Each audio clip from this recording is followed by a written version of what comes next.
Hey everyone, welcome back to Corporate Decoder, the place where we dig into the financial filings of companies. Today we're tackling BioCrude Technologies USA, and let me tell you, this report is a wild ride. It's got everything from zero revenue to some serious going concern warnings. You know, the kind where the auditors politely suggest the company might not be around much longer. So buckle up, because we're about to decode this corporate adventure. First off, let's understand what BioCrude does. They're in the resource management business, aiming to turn waste into energy. Think recycling, but on steroids. They want to take your trash and make renewable energy and byproducts out of it. They have a very forward long-term vision of transforming solid waste streams into renewable energy resources and marketable byproducts. They are trying to get into the waste to energy market, which is huge and is predicted to increase from approximately $27 billion in 2018 to $450 billion by 2030. However, the report says that at the current world population, there is a minimum quantum of about 6,000 tons of waste generated on a per day basis. These are big numbers. If only the company could get some of it. The plan is to tackle municipal solid waste with an integrated municipal solid waste to energy proposed complexes. Sounds fancy, but it just means they want to build plants that can sort your trash, turn the fuel-like stuff into energy, and compost the organic bits. To make money, BioCrude wants to get concession agreements from governments. These agreements are essentially guarantees to get MSW, land and supply of treated effluent, plus power purchase agreements where the government buys the electricity BioCrude makes. The main issue is they need all of this to be granted concurrently. BioCrude has been trying to get a deal in the Republic of Cote d'Ivoire, and finally on February 5, 2024, BioCrude signed with the Ministry of Mines, Petrol and Energy a Memorandum of Understanding. Then on March 5, 2024, the Governor Minister of the District de Lagoons signed the concessions contractual agreements. As well as the deed of assignment pursuant to a public-private partnership, this is definitely something for them.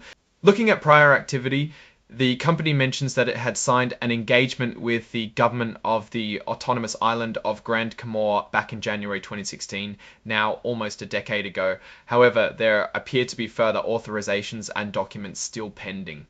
Now let's talk about the not so pretty stuff. The report lays out a bunch of risks, and they're not kidding around.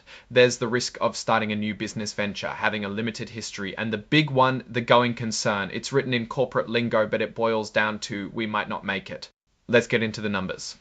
These numbers paint a very clear picture, so brace yourself. First, their cash as of the end of 2024, they had $4. Yes, you read that right, $4. The year before they had $0. So that's 400% growth if you want to be optimistic. The total assets are about $19,000, but that's against $322,000 in liabilities.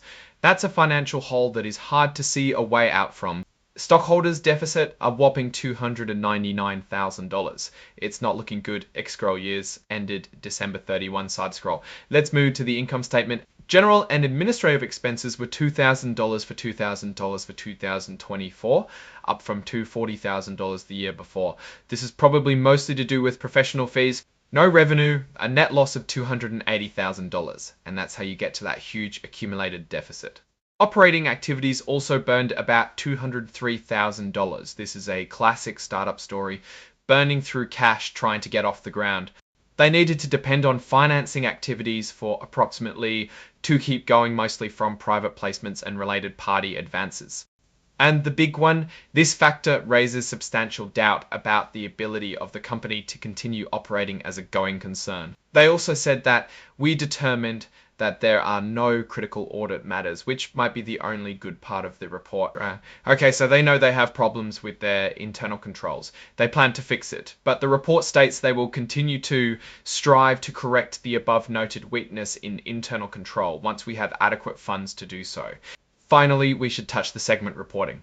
As I said, everything looks the same, but for legal reasons, they still need to explicitly state that they operate on a single segment. Subsequent to the end of the fiscal year, the related parties made payments on the company's behalf for CAD 20,078, 8,000 HK and 13,350 USD, which will barely make a dent. So what's the verdict on BioCrude Technologies? Well, the report makes it pretty clear. This company is in a tough spot. Their plan is ambitious, and if they could actually turn waste into profit, it could be huge. The recent Côte d'Ivoire MAU has a good potential, but they need to get funding and prove that they can do it, and without fixing their internal controls, there are also risks of fraud. Overall, BioCrude is a high-risk, high-reward situation. If they can secure those agreements and funding, there's a chance, but the odds seem stacked against them. Thanks for watching. If you enjoyed this video, please subscribe and hit the like button. And comment below if you think that BioCrude can pull themselves out of this and grow to become a major company in the waste to energy market.